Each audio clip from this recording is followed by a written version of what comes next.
Nobody warned Amara that marriage could feel like a quiet competition. Not between two women fighting openly, but between one woman who chose to love, and another who believed love should never be shared. The soup on the fire had been boiling for too long, but she did not notice. Her mind was elsewhere, on the voice she had just heard through the phone speaker. She had been on a call with her mother-in-law, who spoke to her in a voice that did not shout. A voice that did not insult. A voice that spoke softly, slowly, and with dangerous calm. She said, "A woman who truly loves her husband does not take him away from his mother." The line was still ringing in her head when her husband walked in. He dropped his car keys on the table and smiled. "You didn't even hear me come in." Amara turned and forced a smile. "Welcome." She served his food. He ate quietly. The room felt full yet empty. Heavy yet silent. That was how it always was when his mother had spoken to him before coming home. Amara met Ikenna 6 years earlier, in a way that did not feel special at the time but later felt like destiny playing a cruel joke. They met during a long queue at a bank. The network was down. People were complaining. Someone cracked a joke about how the queue would grow old before moving. Amara laughed. Ikenna turned and looked at her properly. "At least your laugh is making this suffering small." That was all.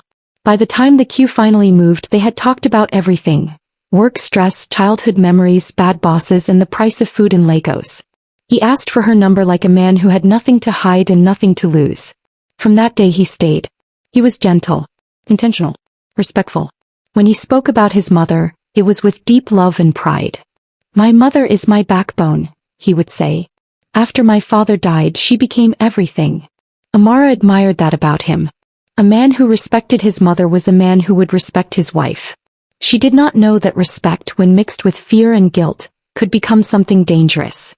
When Ikenna told his mother he wanted to marry Amara, the woman went quiet. Too quiet. She did not shout. She did not object. She did not ask questions. She simply said, "Bring her." That was the beginning. His mother was known to everyone as Mama Ikenna, a woman whose presence filled a room even when she said nothing. He was not loud. He was not dramatic. He was controlled. Measured. The kind of woman people listened to without knowing why. The first day Amara met her, she wore a simple wrapper and blouse, tied her hair neatly and practiced her greetings again and again. She knelt down properly. "Good evening, Ma." Mama Ikenna looked at her for a long moment. "So you are the one my son wants to marry," she said. The words sounded normal. The tone did not. Amara smiled. "Yes, Ma." Mama Ikenna nodded slowly. "Stand up." She did not offer a seat. She did not ask about Amara's family.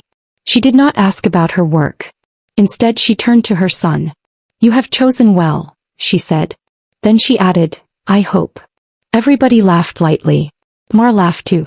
She did not know that some laughs could be warnings. After the wedding, Amara tried to build peace in her home. She tried harder than she had ever tried for anything in her life. She woke up early to cook meals she knew her husband liked, meals his mother used to cook. She folded his clothes the way she had seen Mama Ikenna fold them during visits. She reminded him to call her every morning. "Call your mother," she would say. "She will worry." Ikenna would smile. "You are a good woman." Mama Ikenna noticed. And instead of softening her heart, it hardened it. The calls started coming more often. First it was normal. "Have you eaten? Did you sleep well? Why does your voice sound like that?" Then the calls became questions. "Why is your wife always tired? Why does she come back late? Is she not treating you well?" If Ikenna did not answer, Mama Ikenna would call again. And again. And again. Sometimes she would end the call with silence. That silence troubled him more than shouting ever could. One Sunday afternoon, Mama Ikenna came to their house without calling to inform them she was coming. She walked in like the place still belonged to her. She sat on the sofa and watched Amara cook. "You put too much pepper," she said. Amara smiled politely. "That's how he likes it, Ma." Mama Ikenna clicked her tongue. "Since when?" Amara looked at her husband. Ikenna laughed awkwardly. "Mama, it's fine." Mama Ikenna ignored him. "A wife should listen more than she talks and take corrections," she said. "That is how peace stays." Amara swallowed her words. Peace, she was learning, often meant silence from one person. That night, after Mama Ikenna left, Amara spoke. "Do you think your mother likes me? Have I done anything wrong to her? Kina sighed. She's just adjusting.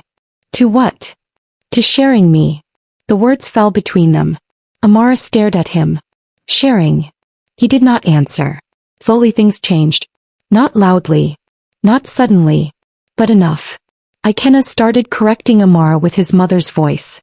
My mother says. My mother believes. That's not how my mother would do it. Sometimes he didn't even realize he was doing it. When Amara complained, he said, you know she has suffered. When Amara cried, he said, please understand her. When Amara asked, what about me? He said, don't make me choose. But a choice was already happening. Every day. The turning point came quietly. Mama Ikena stopped calling. Days passed. Then weeks. No complaints. No questions. No comments. Kina was relieved. She has accepted you. Amara smiled, but something inside her tightened. Peace that comes suddenly often hides something. Then came the invitation. Come for dinner, Mama Ikena said on the phone. Let us talk as family. She hugged Amara warmly when they arrived. She complimented her dress. Served her food first. Kina was glowing. Halfway through the meal, Mama Ikena cleared her throat. I have prayed, she said calmly. God spoke to me. Kina straightened. Yes, Mama. Mama Ikena turned to Amara, smiling gently. This marriage will destroy my son. The room froze. He has changed, she continued. He no longer listens to me. He argues with me every time. He has forgotten me, the woman who gave birth to him. Kina tried to speak. Mama. She raised her hand. Choose wisely.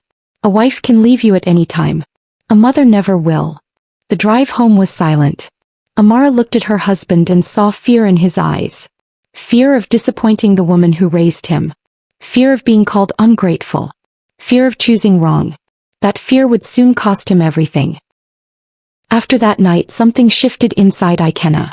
It did not happen all at once. It came quietly, the way cracks appear in a wall. Small at first, almost invisible, until one day the whole building looks unsafe. He became distant. Not cruel. Not loud. Just distant. He stayed longer at work. He sat with his phone more. When Amara spoke, he listened, but his mind was somewhere else. When she asked what was wrong, he said, nothing. But nothing was already everything. Mama Ikena started calling again. Not every day. That would have been too obvious. She called once every few days, always at the right time. When Ikena was tired. When he had just argued with Amara. When he was alone in the car. She never complained directly again. He had learned. Instead she sighed. My son, I am praying for you. Those words carried weight. I see confusion around you, she would say softly. I see someone pulling you away from your destiny. She never mentioned Amara's name. He didn't have to. One evening, Amara served dinner late. Traffic had been terrible. Kina barely touched his food. This food is cold, he said. I'm sorry, Amara replied quickly. I got stuck on the bridge. His mother's voice echoed in his head. A good wife plans ahead. He pushed the plate away.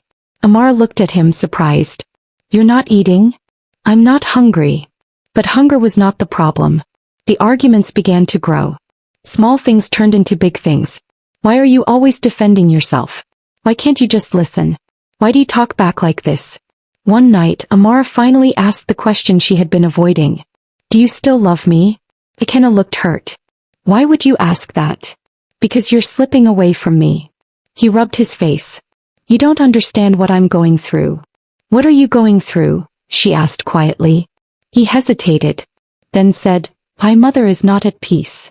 Amara felt something sink inside her. So, your mother's peace is more important than mine? That's not what I said. But that's what it sounds like. Mama Ikena visited again. This time she did not comment on food or clothes. She watched. She observed. She noticed how Amara spoke freely now. How she no longer knelt as often. How she laughed easily with her husband. Something about that laughter annoyed her. Later that evening, when Amara stepped out to buy something, Mama Ikena spoke. She is getting too comfortable, she said calmly. Kina frowned. What do you mean? She forgets herself sometimes. She's my wife. Mama Ikena nodded. Exactly. The real manipulation started with concern. One afternoon Mama Ikena called crying. Her voice shook. My chest is heavy. Kenna panicked. He left work immediately. At her house she sat upright, perfectly fine. I'm okay now, she said softly. What happened? He asked, breathing hard. I just thought of you, she replied. And how you've changed. That night he did not return home. He slept on his mother's couch. Amara stayed awake all night. The distance grew wider. Kenna stopped telling Amara things. He made decisions without her. One day he came home and said, I think it's best if you stop visiting my mother for now. Amara stared at him. Why? To avoid tension. But I didn't cause any tension. He snapped. Must everything be an argument? She went quiet. Silence returned to its position. Mama Ikena increased the pressure. You used to be strong, she told him. You used to be wise. A man must lead his home. Each sentence pushed guilt deeper into his heart. He began to feel like a bad son, a weak man, a failure. And Amara, without saying a word, became the enemy in his mind. The breaking point came on a rainy evening. Mama Ikena called again, sounding weak. I don't think I will last long like this, she said. Fear gripped him. That night he confronted Amara. My mother says you disrespect her. Amara blinked. When? She feels it. Feelings are not facts. Don't talk like that. His voice was loud now. Amara stood up. I have tried. I have kept quiet. I have bent myself so much for this marriage. He pointed at her. You are dividing me from my mother. Tears filled her eyes. I never asked you to choose. But I am choosing, he said. And that was the moment everything broke. 2 weeks later Ikena moved out. Not permanently, he said. I just need to clear my head. He moved into Mama Ikena's house. He packed his clothes silently. She did not beg. She had begged enough. Living with his mother felt right at first. Food was ready on time. No arguments. No tension. Mama Ikena smiled more. You see peace now, she said. But slowly that peace turned heavy. She complained about his work. His spending. His friends. She monitored his movements. If he came home late, she questioned him. If he stayed quiet, she accused him of hiding things. This was not peace. This was control. Amara, alone in their house, fell sick. She tried calling Ikena. He did not answer. She sent messages. No reply. Neighbors rushed her to the hospital. She stayed there for 3 days. On the 4th day her phone rang. It was Mama Ikena. She spoke for a few minutes and ended the call. She is pretending, the woman told Ikena later. Don't be fooled. And he believed her. By the time Ikena realized something was wrong, it was too late. Amara had left. Not to another man. Not to cause drama. She simply left the city. She left a letter behind. I loved you sincerely, but it seems your mother matters more to you than our marriage. I have chosen my peace. That was all. Mama Ikena celebrated quietly. But celebration does not last long when the prize is loneliness. Months passed. The house felt empty. Friends stopped visiting. Ikena grew quiet. One evening Mama Ikena complained, Why are you always sad? He looked at her. I lost my family. She snapped. You still have me. He said nothing. The twist came one afternoon. A relative visited. Your wife had a miscarriage, the woman said casually. That day she was in the hospital. Ikena froze. What miscarriage? The room spun. Everything he had believed collapsed. He ran outside. Mama Ikena followed. You lied to me, he whispered. She looked away. I was protecting you. From what? He wanted to ask. From love. That night Mama Ikena cried. I didn't know she would leave. Ikena sat in silence. He had chosen. And in choosing he lost everything. Nothing in that house felt the same again. The walls were the same. The furniture was the same. Mama Ikena was still there. But everything else had shifted. Ikena stopped talking. Not just to his mother but to the world. He moved around like a visitor in his own life. He ate because he had to. He slept because night came. He went to work because bills did not care about heartbreak. At night he lay on the narrow bed in his childhood room, staring at the ceiling. He kept seeing Amara's face. Not the crying one. The quiet one. The one that had looked at him on the night he said, I am choosing. That look haunted him. Mama Ikenna tried to act normal. She cooked his favorite meals. She told him stories about his childhood. She prayed loudly every morning. But something had gone wrong. The joy she thought she would feel never came. Instead, the house felt tight. Too quiet. Too watchful. She had won, but victory tasted like dust. One evening Ikenna finally spoke. "Why did you lie to me?" he asked. Mama Ikenna did not turn from the stove. "I did what I had to do."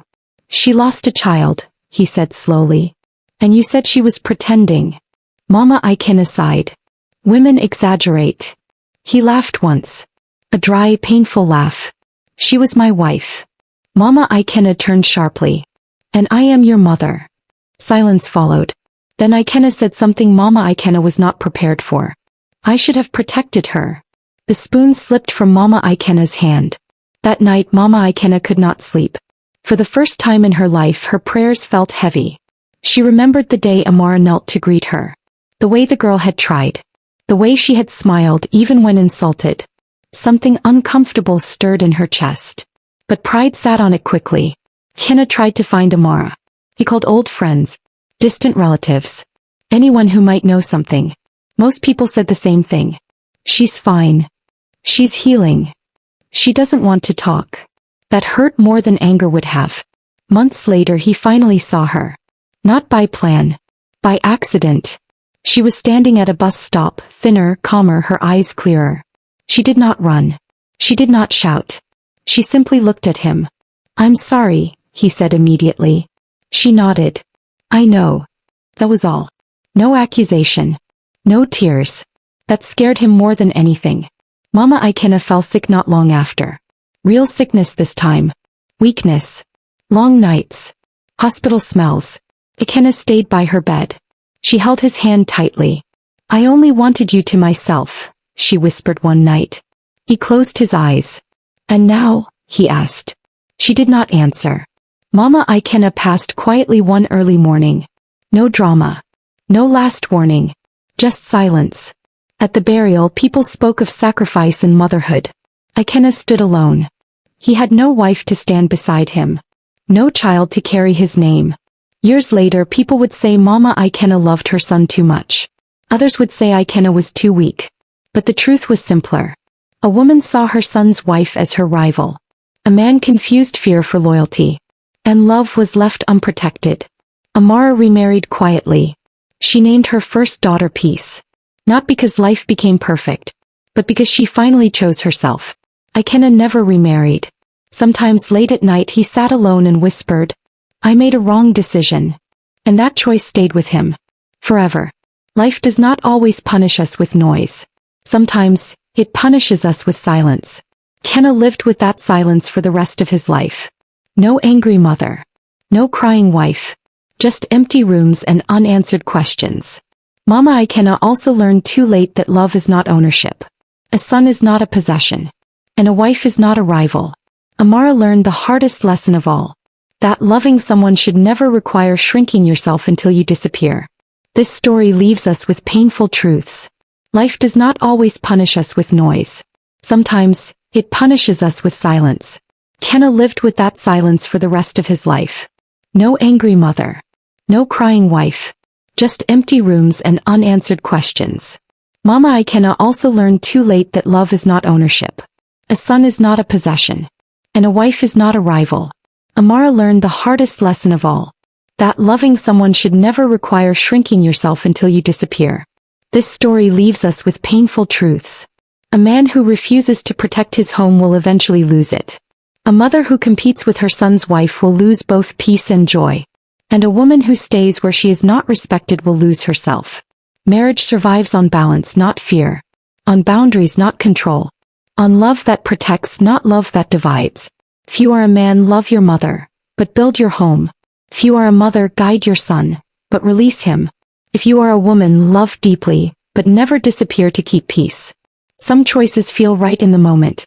But time always reveals the truth. And when it does, regret has no reset button. If this story touched you, share it with someone who needs to hear it. Leave a comment. What would you have done differently? And follow this page for more real African stories that reflect our homes, our struggles, and our truths. As some stories are not just stories. They are warnings.